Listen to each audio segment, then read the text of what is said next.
Today I'm going to talk about the day that my mom and sister said, let her pay $57,000, then cut her out. So I ruined their birthday party. It's a pleasure to have you here. Stay tuned until the end, and tell me which city you're watching from. I want to know how far my story has gone. And click on like, subscribe and activate the bell so you don't miss the next stories here on the channel. I was 25 years old, and already felt like I had lived through 3 lifetimes of emotional exhaustion. From as far back as I can remember, I was always the one expected to understand, to give in, to help, to pay. My name is Alexia, and in my family, I was never the favorite, just the fallback. Growing up, my older sister Bianca was the sun around which our mother orbited. She was loud, charismatic, and endlessly demanding. My mom adored her, defended her, and excused her every outburst and mistake. Me, I was the quiet one, the easier child. Which really meant I learned to survive by minimizing myself. When our dad left, I was 10. Bianca cried and screamed, clung to mom like a lifeline. I stayed silent, hoping someone would ask me how I was feeling. No one did. I think that was the first time I realized I didn't belong in the same way Bianca did. At 16, I got my first job at a grocery store. I saved almost everything I earned. My mom started borrowing money from me that same year. Just for a few bills, she'd say. You're so responsible, Alexia. You understand, right? Of course I understood. I always understood. By 18, Bianca had dropped out of college for the 3rd time and was living back home, again. She didn't work, but she had an iPhone, weekly manicures, and a new tattoo every few months. My mom would smile and say, she's finding herself.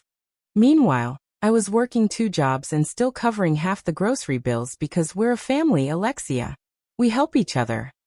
When I turned 22, I moved into a tiny apartment with peeling paint and no air conditioning. It was the first time I had a door I could close between myself and the chaos. Still, the phone calls came, mom needing help with the car payment, Bianca needing help with a loan she never mentioned again after receiving the money.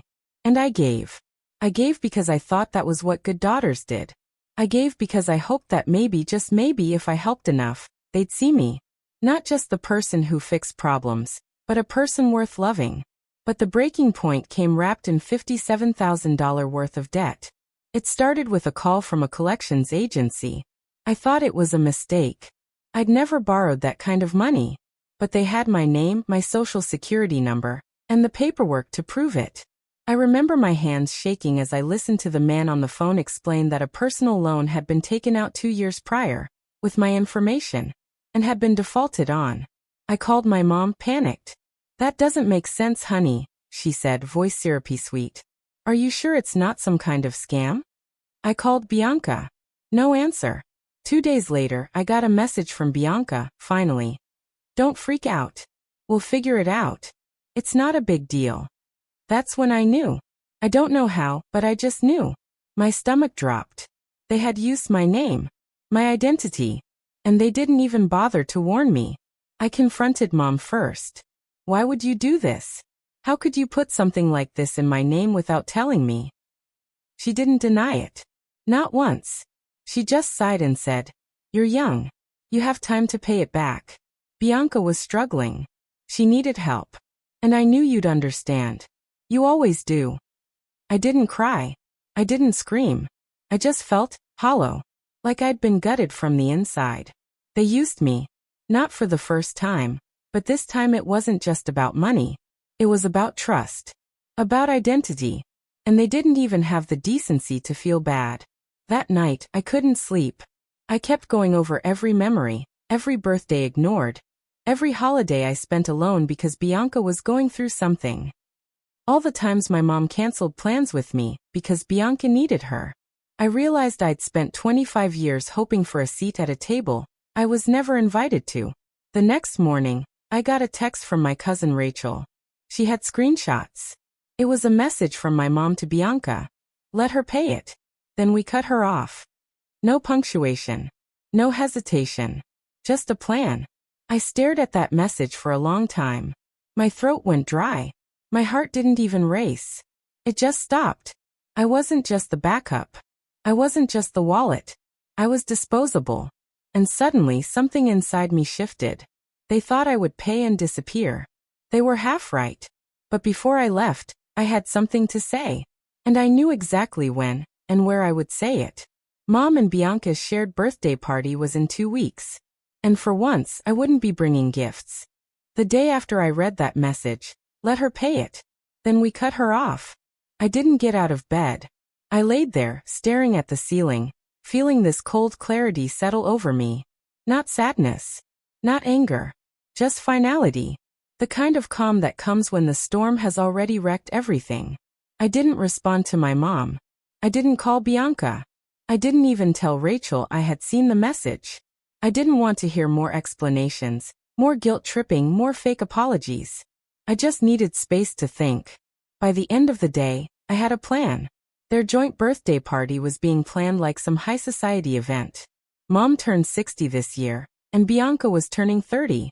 A milestone celebration, as the invitation said. Custom printed cards. Catering. A DJ. Of course, it was happening in the community hall. They had no intention of paying for themselves. Guess who they had planned to fund the venue? Me. A week earlier, Mom had casually said over dinner, "I told the hall you'd send the deposit this week. It's only $2,000. You'll get it back when the event's over." I'd nodded back then. I always nodded. But that was before I knew. Now, I had something different in mind. I wired the money anyway, but not to the party planner. I sent the deposit straight to the venue manager under my own name and kept the receipt. I knew them from high school. They owed me a favor. I asked them to do one very specific thing for me on the night of the party, and they agreed, no questions asked. The rest of the week, I stayed silent. I still got texts from Mom and Bianca. "Did you confirm the florist? Make sure the cake is nut-free. Are you bringing the tablecloths or should I have someone else handle it?" I responded simply, handled. What I was really doing was packing. Quietly, methodically. I sold off furniture, canceled my lease, and gave notice at work. My boss tried to talk me out of it. I was good at my job, but I told him the truth. I needed to disappear for a while. He gave me a hug and said, "Go find your life, Alexia." Nobody else noticed I was slipping out the back door. The morning of the party, I woke up before sunrise. There was something unsettling about how calm I felt. I thought I'd be nervous. I wasn't. I was done hoping they'd change. I was done paying to be ignored. I wore a simple dress, blue. The one my grandmother always said made my eyes stand out. I pinned my hair back like she used to do for me. Then I grabbed the small brown envelope I'd prepared and slipped it into my purse. When I arrived at the venue, everything looked perfect. Flowers everywhere. Tables arranged just how Bianca wanted them. The DJ was setting up. My mom was in the corner sipping wine, laughing loudly. Bianca saw me first. She came over with that fake smile she always wore when there were people watching. "You're late. We were starting to think you bailed." "Wouldn't miss it," I said. She didn't notice the way I looked at her. None of them did.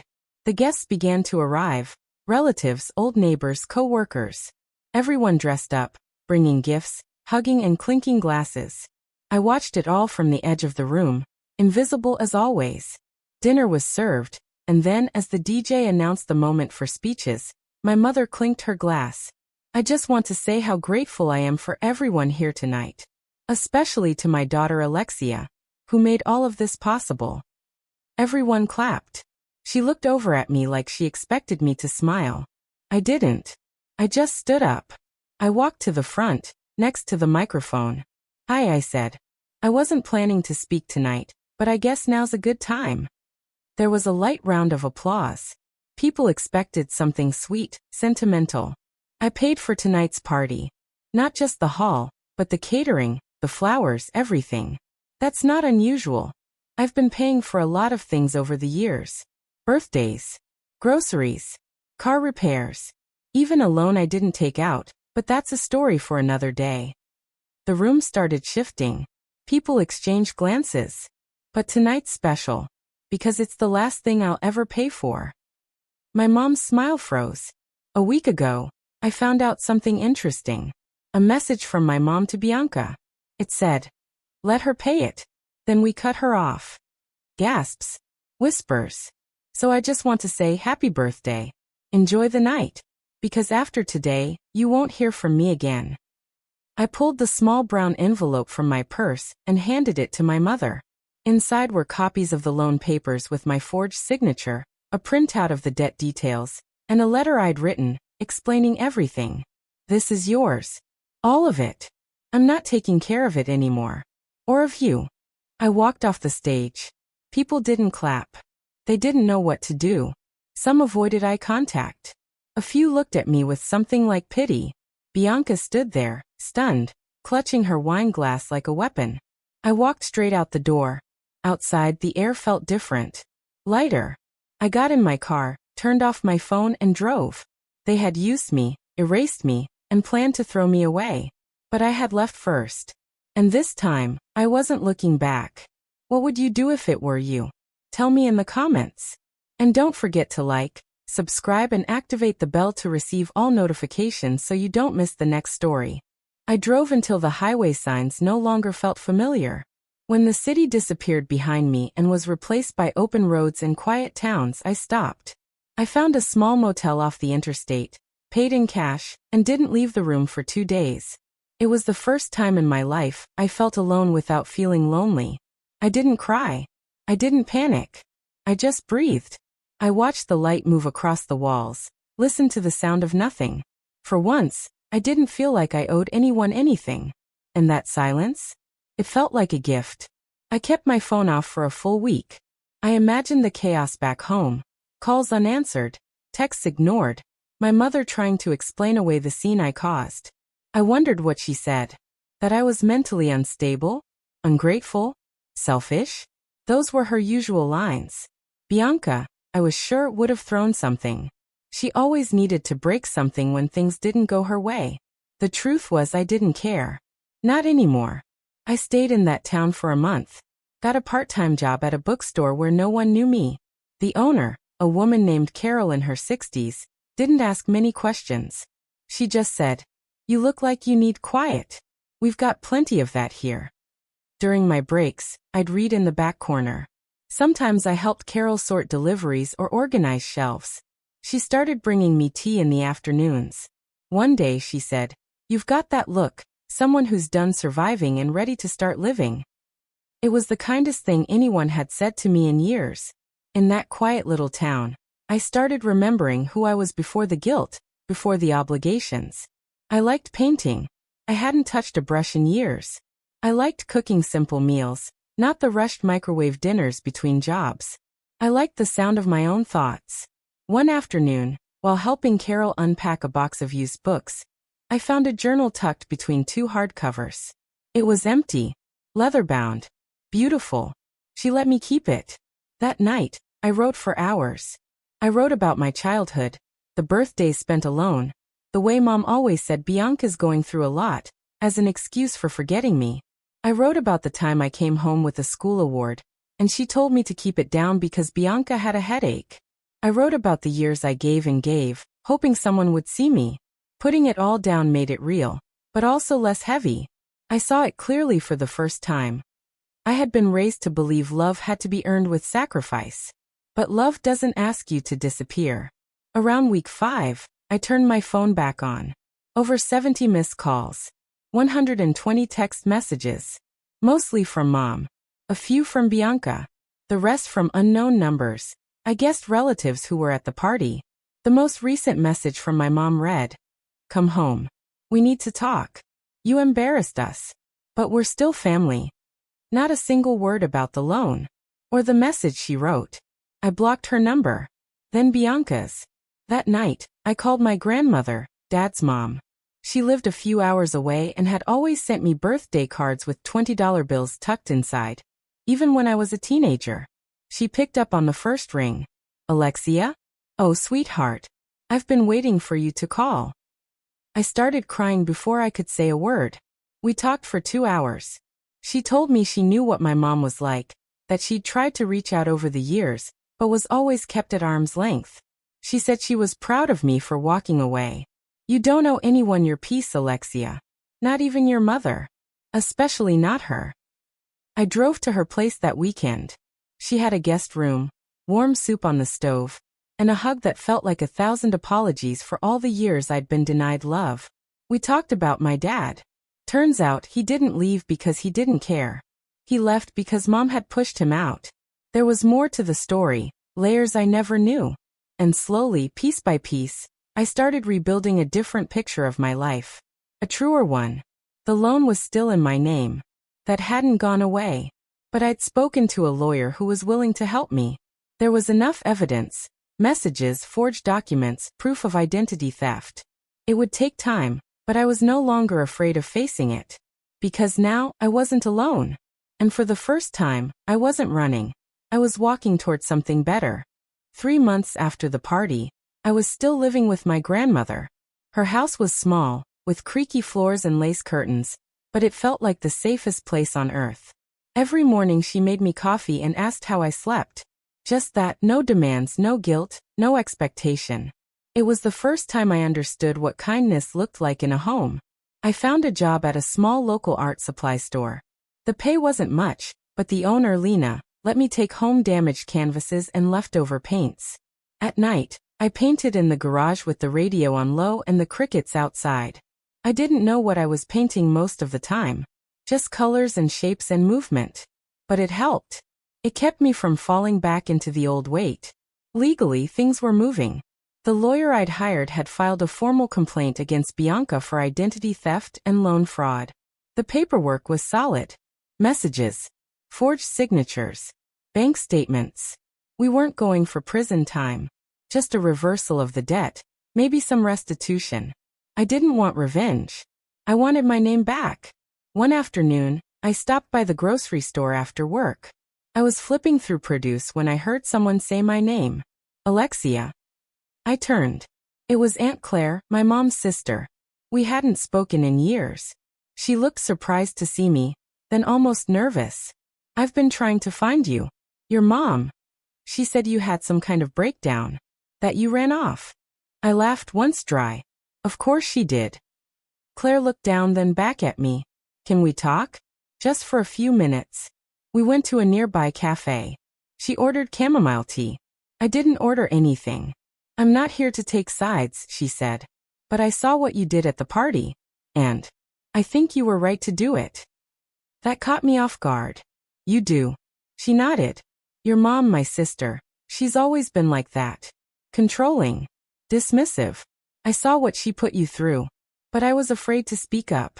I didn't want to be cut off myself. Her honesty stung a little, but I appreciated it. She reached into her purse and handed me a small envelope. This is from your dad. I've had it for a long time. He asked me to give it to you if you ever asked about him. You never did, so I didn't. My hands trembled as I took it. I read the letter that night, sitting on the porch while the sun set. It wasn't long, just a few pages. But it changed something deep inside me. He hadn't abandoned me. He tried to stay in touch. He'd sent letters that my mother never gave me, called on birthdays, and was told I didn't want to speak to him. He'd even come to my high school graduation and watch from afar.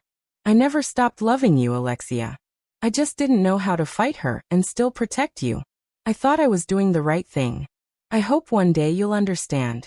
I cried. For everything I'd missed. For the years I spent believing I wasn't worth staying for. For all the lies. The next morning I called him. The number still worked. Hello. Dad. He was silent. Then Alexia. That one word held more emotion than anything I'd heard in years. We talked for hours. We both cried. He told me he lived a few hours away, remarried, had a stepson. But he'd never stopped thinking of me. He asked if he could see me. I said yes. The weekend I visited him was healing. His house was simple. His wife was kind. His stepson, a teenager, was polite and sweet. It didn't feel like I was intruding. It felt like finding a piece of myself I didn't know I'd lost. We sat on his back porch drinking lemonade. He said, I should have fought harder. I told him, you should have. But I'm here now. Rebuilding with him wouldn't erase the past. But it gave me something I never had. A parent who wanted me for me. Later that week, I got an email from my lawyer. Bianca had responded to the complaint through her attorney. They were trying to negotiate. She didn't want this going to court. She was offering to transfer the debt into her own name, under the condition I drop all charges. I forwarded the email to the lawyer with one line. If the debt is removed from my record, I want nothing else. No money. No contact. He agreed. Papers were drafted. 2 weeks later, my credit was cleared. The loan was gone. It felt surreal. Like I'd been dragging a chain behind me and suddenly, it snapped. The weight was gone. My phone buzzed that night. An unknown number. I didn't answer. Then another buzz, a voicemail. I hesitated. Then played it. It was Bianca. Her voice was shaky. I signed the papers.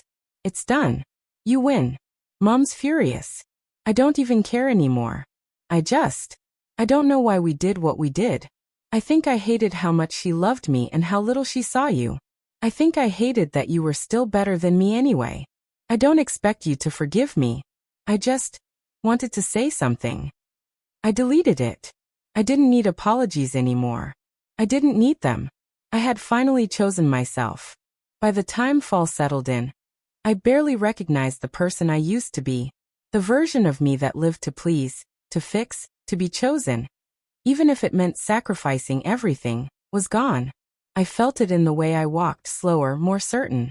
In the way I spoke, no longer apologizing for things that weren't mine to carry. My grandmother noticed the change too.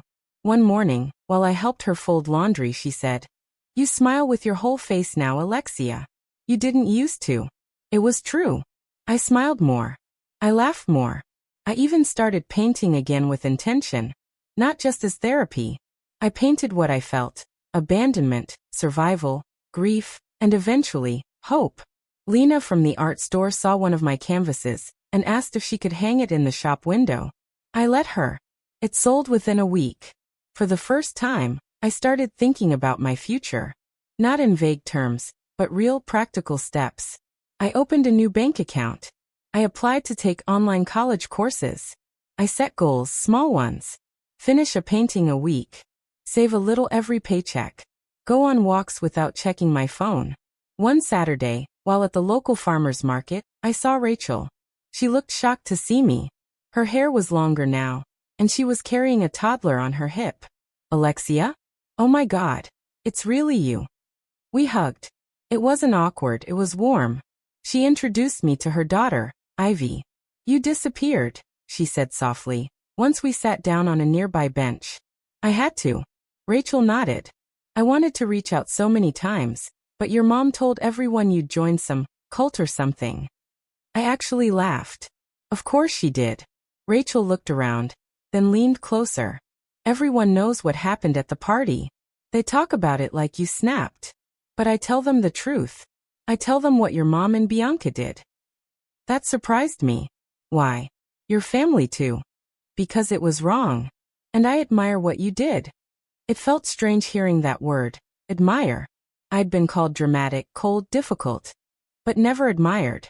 Rachel told me that since the party, the family gatherings had changed. Tense. Less people show up now. Some relatives confronted my mom. Others just stopped coming around. "She still acts like she's the victim," Rachel said. "But people see it now. Not everyone, but enough." I didn't ask for details. I didn't need them. I told her I was happy. I meant it. Before we left, she hugged me again and said, "You were the only one who ever said no. That means something." The next week, I received a letter in the mail. No return address. I recognized the handwriting immediately. My mother's. For a moment, I considered throwing it away unopened. But curiosity got the better of me. It wasn't long, just one page. She wrote, "Alexia, I don't expect you to forgive me. I don't even know what forgiveness looks like anymore. All I know is that I miss you. I didn't know how much I depended on you until you left. Bianca won't speak to me either now. She says it's my fault. Maybe it is. I was cruel. I see that now. And I'm sorry. I'm sorry for all of it. I hope you're well. Wherever you are. Mom." I folded the letter and placed it in the drawer with my paints. I didn't cry. I didn't feel vindicated. Just sat in a distant way. Like reading a story that used to hurt but now only made you shake your head. I didn't write back. That weekend, my dad invited me to a barbecue at his house. It was the first time he introduced me to his friends as my daughter, Alexia. I caught him watching me while I helped set the table, a soft pride in his eyes. Later, while the others played cards on the patio, he pulled me aside. "I know I don't get to ask for anything," he said. "But if you ever feel ready, I'd love to have a picture of you here. Something recent." The next week, I mailed him one. Me, smiling, paint on my hands, standing beside one of my finished canvases. He called me when it arrived. He didn't say much. He just cried. I didn't realize how much I needed to be seen by him. Really seen, until that moment. I started thinking about my last name. Legally, it was still the same. The one I shared with my mother. It didn't feel like mine anymore. I made an appointment with the county office. No big announcement. No drama. I just quietly changed it to my dad's surname. It was symbolic, but it felt like finally standing in my own identity.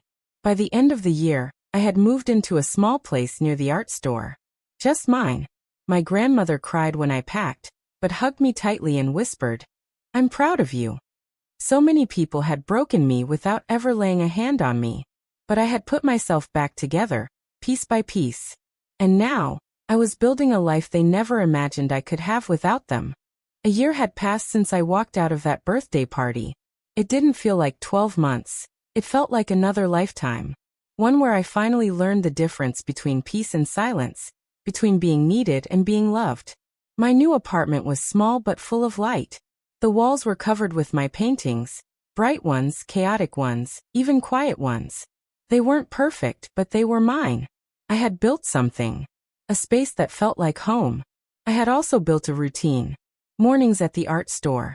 Afternoons at the canvas. Evenings with a cup of tea and a book. It was simple. But after years of emotional noise, simple was sacred. One morning, I received a message from Lena, my boss at the art store. "Can you stop by a bit early today? We've got something for you." I assumed it was a shipment, maybe a new display. When I arrived, Lena was waiting with a small envelope and a soft smile. "A woman came by asking for you," she said. She didn't leave a name. "Just asked me to give you this." The envelope was unmarked. Inside, a folded photo. It was a picture of me as a child, maybe 6 years old, sitting on the back steps of our old house with my father. He was tying my shoes. I was laughing. I didn't even remember that moment. On the back, in shaky handwriting, "She was always worth seeing." I sat in the storage room for 20 minutes, holding that photo. I wasn't sure who had left it. Maybe my aunt, maybe my dad, maybe someone else who had seen the fallout and wanted to offer something kind. It didn't matter. The message was clear. I hadn't been invisible to everyone. That same week, I hosted my first small art show. Lena helped me set it up in the shop after hours. We hung up 7 of my best pieces. I brought wine and cookies. My grandmother came. My dad and his wife drove in for the evening. A few people from town showed up. Rachel came too, bringing Ivy, now a chatty little girl. For 2 hours, I stood in that room and watched people look at what I had created. Some asked questions. Some said nothing at all. But every single person saw me. That night, my dad pulled me aside. "I know you probably don't want to hear this, but your mom asked about you." I paused. "What did you say?" "I told her you were doing well. That you've built something beautiful. And that it wasn't mine to share beyond that." I nodded. That was all I needed. I didn't feel anger anymore when I thought about her. Just distance. Like remembering a place I once lived that no longer felt like home. I never responded to her letter. I didn't need to. The silence between us said enough. She would have to live with her choices, just as I had learned to live with mine. A few weeks later, I got a call from the local community center. They were looking for someone to lead an art group for teenagers. Lena had recommended me. My first instinct was to say no. I wasn't a teacher. I didn't know what I was doing. But then I thought about what I had needed when I was young. Someone to listen. Someone to tell me I didn't have to be useful to be valuable. I said yes. The first class was messy. Paint everywhere. Nervous kids. But by the end, one of the girls, maybe 13, walked up and said, "I never knew painting could feel like talking without words." I smiled. That's exactly what it is. I walked home that night feeling something I hadn't in a long time, full. Not from recognition. Not from approval. But from the quiet certainty that I was exactly where I needed to be. The loan was gone. The scars weren't. But they didn't control me anymore. They reminded me of what I'd overcome. And who I'd chosen to become. People still asked about my mom and Bianca sometimes. I kept my answers brief. We don't talk. That was all. And when they'd say, that must be hard, I'd smile gently and reply, it used to be. Now, I woke up in a home I created, surrounded by things I chose, doing work that mattered to me. They had tried to erase me, but I had redrawn the lines. And this time, I was the one holding the brush. If you like stories like these, click like, subscribe, activate the bell and send it to someone you think will also like it.